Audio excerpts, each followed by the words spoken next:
PPATK, Bapak Irjen Pol Albert Sianipar, yang kami hormati Direktur di Jampidum, Bapak Dr. Sugeng Rianta, yang kami hormati Bapak Kabak Penum Ropenmas di Humas Polri, Kombes Pol RD Caniago, yang kami hormati Wadir Tipideksus Bareskrim Polri, Kombes Pol Zain Dwi Nugroho, yang kami hormati Kasubdit 2 di Tipideksus Bareskrim Polri, Kombes Pol Sugeng Sudarso, para kanit, para penyidik, dan rekan-rekan media yang kami cintai dan kami banggakan.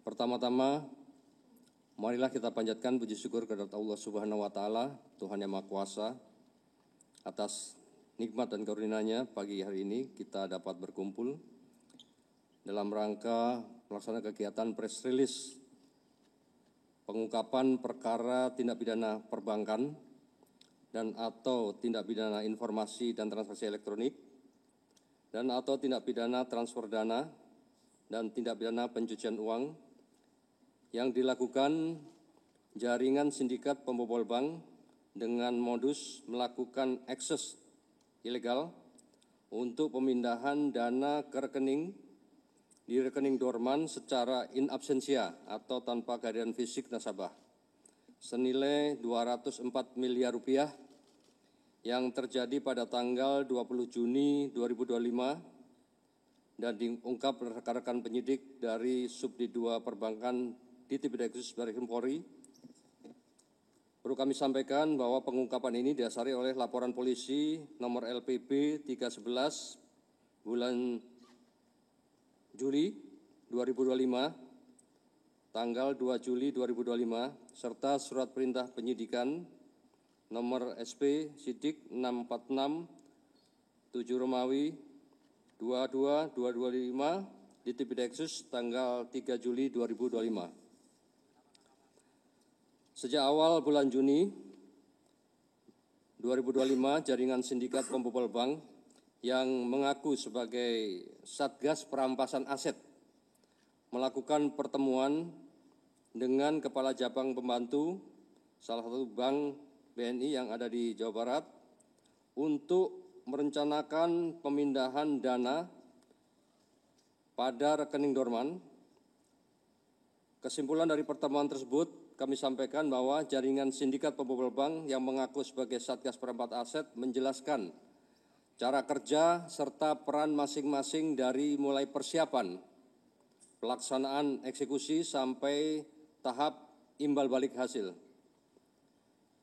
Jaringan sindikat pembobol bank selaku tim eksekutor memaksa kepala cabang menyerahkan user ID aplikasi core banking sistem milik teller dan kepala cabang serta apabila tidak mau melaksanakan akan terancam keselamatan kepala cabang tersebut beserta seluruh keluarganya.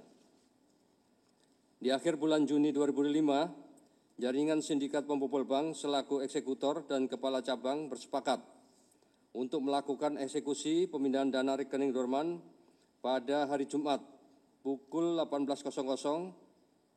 Jadi sudah di akhir minggu atau mendekati hari libur setelah jam operasional. Hal ini dilakukan sebagai celah para pelaku untuk menghindari sistem deteksi bank. Kepala cabang menyerahkan user ID aplikasi core banking system milik teller dan kepala cabang kepada salah satu eksekutor yang merupakan ex-teller bank untuk kemudian melakukan akses ilegal terhadap aplikasi core banking system dengan melakukan pemindahan dana secara in absentia senilai 204 miliar rupiah ke 5 rekening penampungan yang dilakukan 42 kali transaksi dalam waktu 17 menit. Pihak bank menemukan adanya transaksi mencurigakan, kemudian melaporkan kepada Bareskrim Polri. Dan atas adanya laporan tersebut, penyidik 2 Subdit Perbankan di Tipideksus Bareskrim Polri langsung berkomunikasi dengan rekan kami yang ada di PPATK untuk melakukan penelusuran dan pemblokiran terhadap harta kekayaan hasil kejahatan maupun transaksi aliran dana tersebut. Kunci keberhasilan pengungkapan tindak pidana ini terjadi berkat respon cepat, analisis mendalam, kecermatan dan kerja keras penyidik Subdit 2 Perbankan yang dibantu dan didukung penuh oleh rekan-rekan kami yang ada di PPATK. Dari hasil penyidikan yang dilakukan berhasil memulihkan dan menyelamatkan seluruh dana yang ditransaksikan secara ilegal dengan total 204 miliar rupiah, serta dari proses penyidikan tersebut, penyidik telah menetapkan 9 orang tersangka yang terdiri kita kelompokkan. Yang pertama yaitu kelompok pelaku yang berasal dari karyawan bank, yaitu AP, 50 tahun, selaku kepala cabang pembantu, yang perannya memberikan akses ke aplikasi core banking system kepada pelaku pembobol bank untuk melakukan transaksi pemindahan dana secara in absentia. Yang kedua yaitu GRH, 43 tahun, selaku consumer relation manager dengan peran sebagai penghubung antara kelompok jaringan sindikat pembobol dengan kepala cabang pembantu. Kemudian kelompok pelaku pembobol atau eksekutor, yang pertama yaitu C, 41 tahun, dengan peran selaku mastermind atau aktor utama dari kegiatan pemindahan dana tersebut dan mengaku sebagai Satgas Perampasan Aset yang menjalankan tugas negara secara rahasia. Yang kedua yaitu DR, 44 tahun, perannya sebagai konsultan hukum yang melindungi kelompok pelaku pembobol bank, serta aktif di dalam perencanaan eksekusi pemindahan dana secara in absentia. Yang ketiga NAT, 36 tahun, dengan peran sebagai ex-pegawai bank yang melakukan akses ilegal aplikasi core banking system dan melakukan pemindah bukuan secara in absentia ke sejumlah rekening penampungan. Yang keempat yaitu R, 51 tahun, dengan peran sebagai mediator yang bertugas mencari dan mengenalkan kepala cabang kepada pelaku pembobol bank dan menerima aliran dana hasil kejahatan. Yang kelima yaitu TT, 38 tahun, dengan peran sebagai fasilitator keuangan ilegal yang bertugas mengelola uang hasil kejahatan dan menerima aliran dana hasil kejahatan. Yang ketiga yaitu kelompok pelaku pencucian uang, yang pertama yaitu DH, 39 tahun, dengan peran sebagai pihak yang bekerja sama dengan pelaku pembobol bank untuk melakukan pembukaan blokir rekening dan memindahkan dana yang terblokir. Yang kedua yaitu ES, 60 tahun, dengan peran sebagai pihak yang bekerja sama dengan pelaku pembobol bank yang menyiapkan rekening penampungan dan menerima uang hasil kejahatan.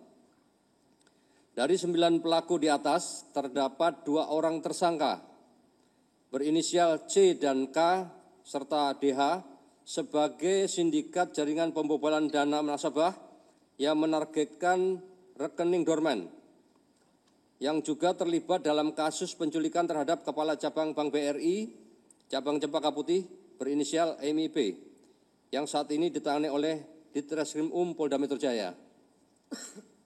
Dengan modus operandi, para pelaku merupakan jaringan sindikat pembobol bank yang menargetkan pemindahan dana yang ada di dalam rekening dorman di luar jam operasional bank. Barang bukti yang sudah kita sita, yang pertama uang sejumlah 204 miliar rupiah, 22 unit handphone, 1 buah hard disk eksternal Seagate SRDOOF12TB, 2 buah DVR CCTV, 1 unit mini PC merek HP 260 G4 dengan nomor produk 9UP52AV. Yang terakhir yaitu 1 buah notebook Asus ROG. Persangkaan pasal yang dilanggar, tindak pidana perbankan sebagaimana dimaksud dalam pasal 49 ayat 1 huruf A dan ayat 2 Undang-Undang Nomor 4 2023 tentang pengembangan dan penguatan sektor keuangan junto pasal 55 KUHP. Ancaman hukuman yaitu 15 tahun penjara dan denda 200 miliar. Yang kedua, tindak pidana informasi dan transaksi elektronik pasal 46 ayat 1 junto pasal 30 ayat 1 Undang-Undang Nomor 1 Tahun 2024, perubahan kedua atas Undang-Undang Nomor 11 2008 tentang ITE. Ancaman hukuman yaitu 6 tahun penjara dan denda 600 juta. Yang ketiga, tindak pidana transfer dana pasal 82, pasal 85, Undang-Undang Nomor 3 Tahun 2011 tentang transfer dana. Ancaman hukuman yaitu 20 tahun penjara dan denda 20 miliar. Yang keempat yaitu tindak pidana pencucian uang pasal 3, pasal 4, pasal 5, Undang-Undang Nomor 8 2010 tentang pencegahan dan pemberantasan tindak pidana pencucian uang dengan ancaman hukuman yaitu penjara 20 tahun serta denda 10 miliar.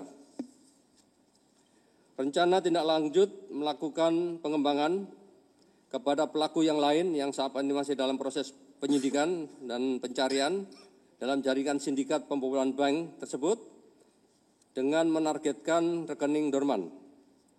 Tentunya saat ini kami dari Direktorat Baris Krim Polri terus melakukan pengembangan kepada pelaku lain yang terlibat dalam jaringan sindikat pembobolan bank yang menargetkan rekening dorman guna pengungkapan secara jelas tindak pidana yang dilakukan. Mendasari kejadian yang ditangani oleh Polda Metro Jaya dan di Direktorat Baris Krim Polri, kami menghimbau kepada masyarakat untuk lebih hati-hati lagi dan senantiasa selalu memantau rekening secara rutin, memperbarui data diri secara berkala dan mengaktifkan notifikasi transaksi untuk mencegah nasabah menjadi rekening dorman yang menjadi sasaran jaringan sindikat pembobol bank. Demikian yang bisa kami sampaikan. Waktu kami kembalikan kepada Bapak Kabak Penum. Terima kasih Bapak Brigjen Helvi Assegaf selaku Direktur Tindak Pidana Eksus Baris Krim Polri yang tadi kita sama-sama mendengar sudah menjelaskan secara detail hasil pengungkapan yang dilakukan dari Direktorat Eksus. Rekan-rekan media, saat ini saya akan memberikan kesempatan untuk bertanya, namun dalam pelaksanaan kegiatan pengungkapan tentunya kita memahami adanya kolaborasi dan koordinasi antar lembaga. Mungkin nanti bisa juga disampaikan pertanyaan-pertanyaan kepada PPATK terkait masalah tentang perjalanan keuangan yang diselidiki, kemudian dari Jaksa Agung yang selama ini masih tetap berkoordinasi dengan pihak Bareskrim. Untuk itu silakan, nanti ada beberapa pertanyaan yang diarahkan kepada ketiga narasumber yang di depan kami ini. Saya kasih kesempatan untuk tiga dulu, ya. Yang satu, dua, kemudian. Yang pertama kami sampaikan bahwa uang tersebut berasal dari satu rekening dorman. Ya. Kemudian terkait dengan sindikat yang kami tangani ini memang berkaitan dengan yang ada di Polda Metro dan kebetulan laporannya awal ada LP di sini. Ya, kemudian kita melakukan pencarian, namun ternyata begitu ada kejadian di Polda Metro sudah ditangkap di Polda Metro di sana, sehingga kita tinggal komunikasi dengan penyidik dari Polda Metro. Untuk perkara ini ada beberapa yang dalam proses dan saat ini dalam proses penyidikan, nanti tentunya akan kita informasikan lebih lanjut. Ada kasus-kasus lain atau buronan yang masih dicari? Ya, kasusnya. Baik, terima kasih Mas Taufik. Yang kedua, silakan Bu Ayu, sebutkan dari media mana. Ya, selamat siang Pak Dir, Pak Kabak semuanya. Izin Pak, saya Ayu dari Tirto, mau menanyakan beberapa hal. Yang pertama, itu kan kalau yang terkait dengan...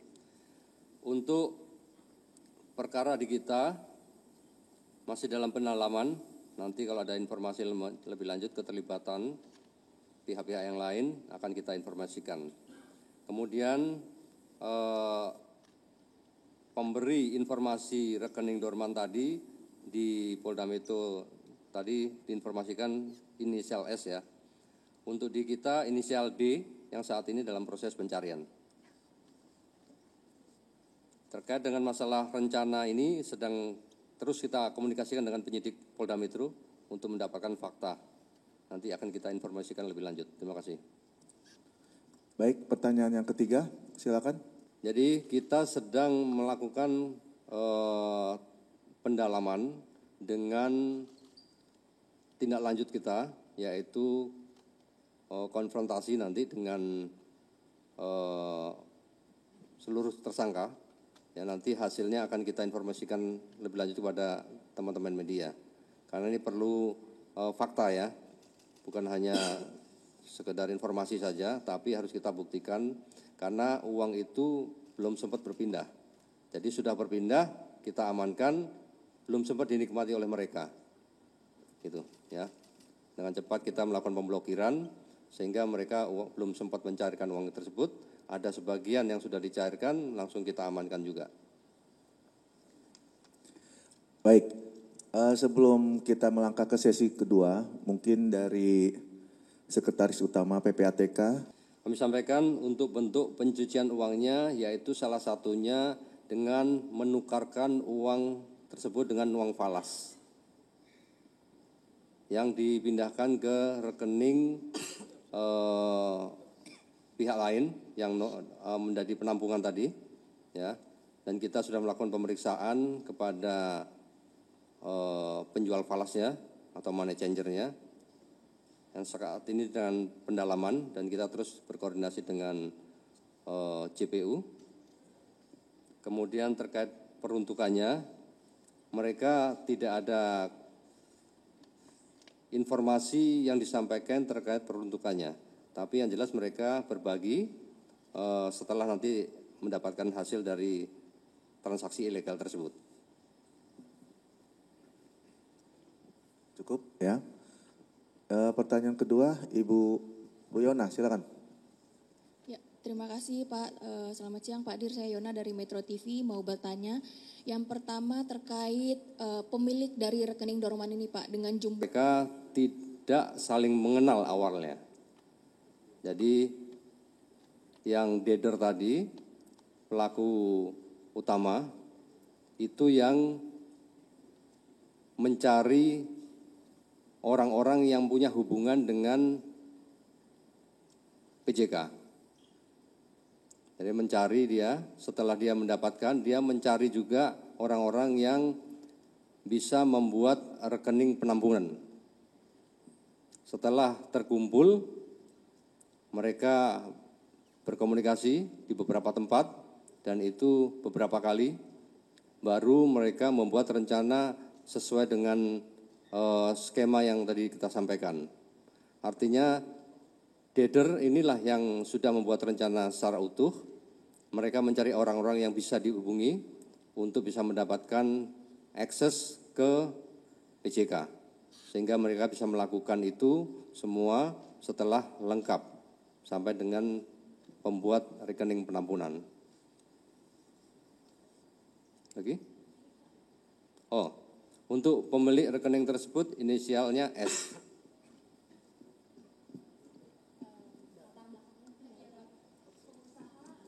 Ya, pengusaha tanah. Dia di rekening di tempat kepala cabang itu membuat rekening atau seperti apa Pak sampai datanya itu bisa ketahuan? Maksudnya nasabahnya si kepala cabang itu atau dia sebenarnya dari pajak yang lain itu datanya? Ya, itu yang kita sedang cari yang tadi saya sampaikan si D tadi. D. Oke, cukup ya. Kita kasih kesempatan tadi yang terakhir, silakan. Ya. Baik, terima kasih Pak. Saya Hamam dari Tempo. Ingin tanya Pak untuk Pak Dir. Yang pertama, mereka mengaku Satgas Perampasan Aset di salah satu tersangka tadi yang inisialnya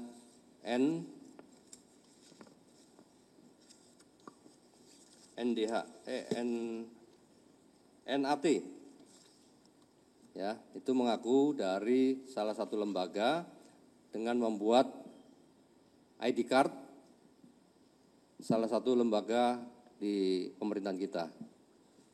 Kementerian kah atau apa Pak? Ya, kementerian. Sehingga mereka bisa meyakinkan orang-orang yang direkrut tadi untuk bisa membantu. Dan barang bukti itu sudah kita sita juga.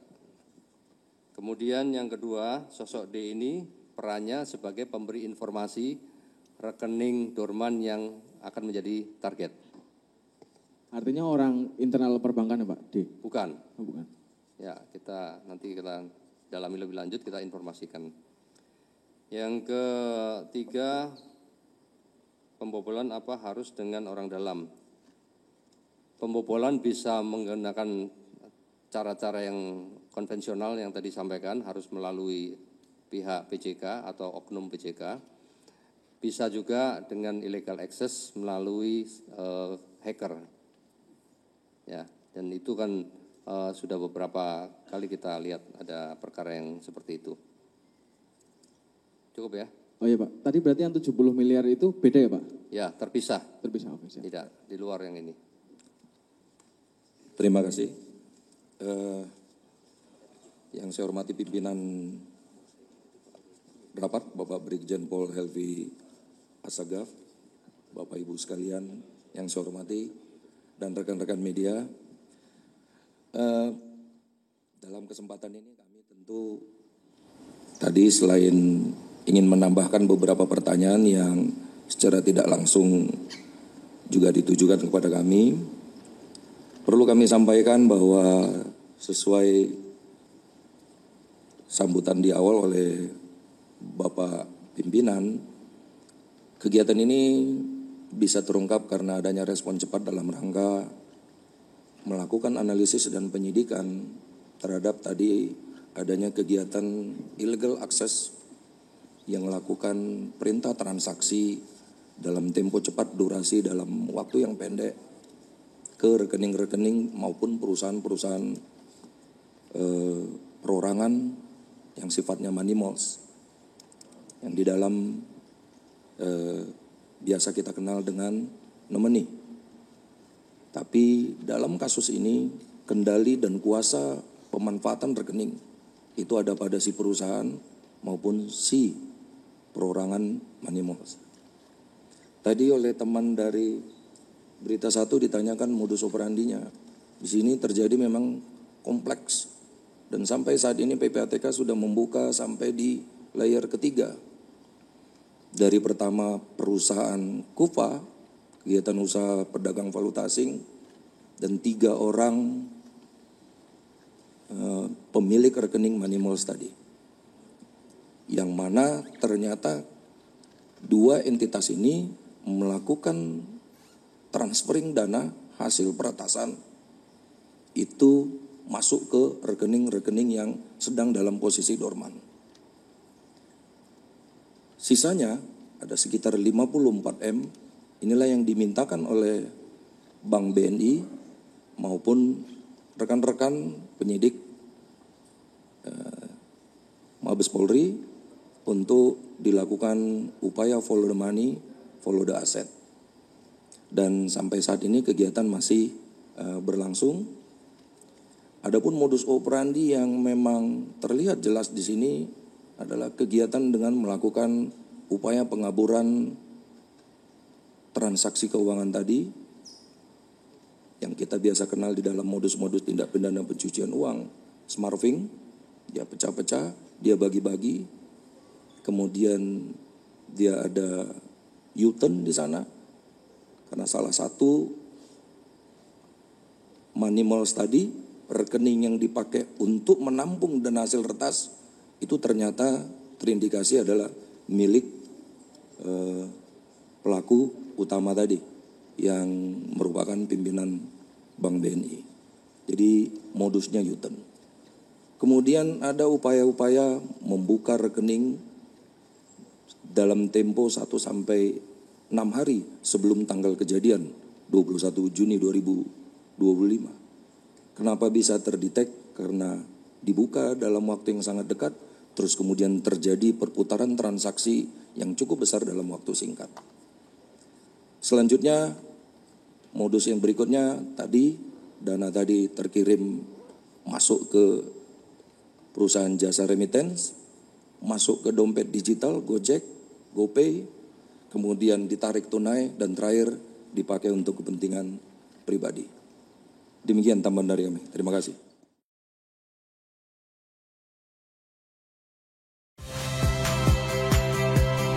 Saya Rahmat Ibrahim. Saksikan program-program Kompas TV melalui siaran digital, pay TV, dan media streaming lainnya. Kompas TV, independen, terpercaya.